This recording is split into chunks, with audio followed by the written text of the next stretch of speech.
Well, I was on that plane ride with them as we left Washington, and I will say it was one of the more excruciating experiences of my life to know that after 8 years of working to try to make America better, stronger, safer, healthier, that the person who succeeded President Obama intended to try to dismantle all of that progress. And I also think, having been the first uh, black couple in the White House, the standard that they held themselves to was a very high standard. And so in Michelle Obama's memoir, she talks about crying on that plane ride, really just for a half an hour straight, with the relief of that responsibility having come to an end, and feeling that they comported themselves in a way that was honorable and role model for children all across America, if not the world, for what this first couple that was of color did.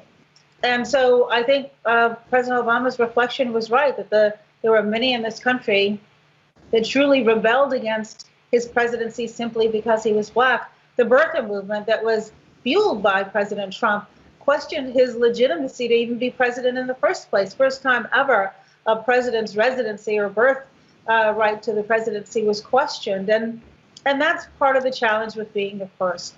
However, I would say something else that troubled both of the Obamas in the last election was the fact in the 2016 election was that 100 million Americans did not vote. And so that's why Michelle Obama launched an initiative called When We All Vote. I chair the board, and it's designed to change the culture in our country around voting in a nonpartisan way. And in this past election, we saw a huge uptick in the number of people who voted, remarkably young people, which is really what gives me a signal of hope. And so President-elect Biden won by more votes than any other president in history. And President Trump, although he lost, he garnered more votes. And so that's an indication of activism and civic engagement, which I think bears well for the future of the United States. President Trump, though, is now refusing to concede, and over his tenure we saw constant attacks on institutions across America. Obama also warned in his book that democracy is teetering on the brink of crisis. Do you share that concern? I certainly do, and I had the privilege of being a co-chair for the Obama-Biden transition back in 2008.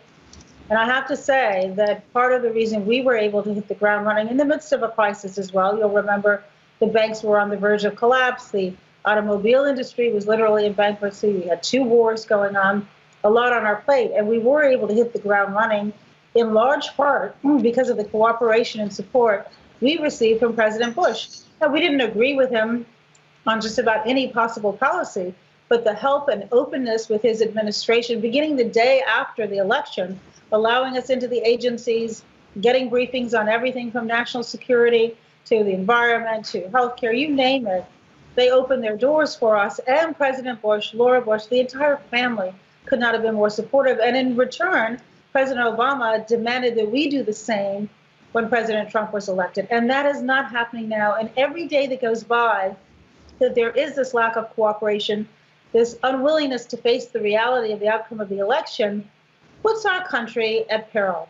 And as President-elect Biden said just yesterday, Americans may die because of this decision. There's a difference between having a vaccine and vaccinating people. And the decisions that are being made by the Trump administration today will be implemented by the Biden administration.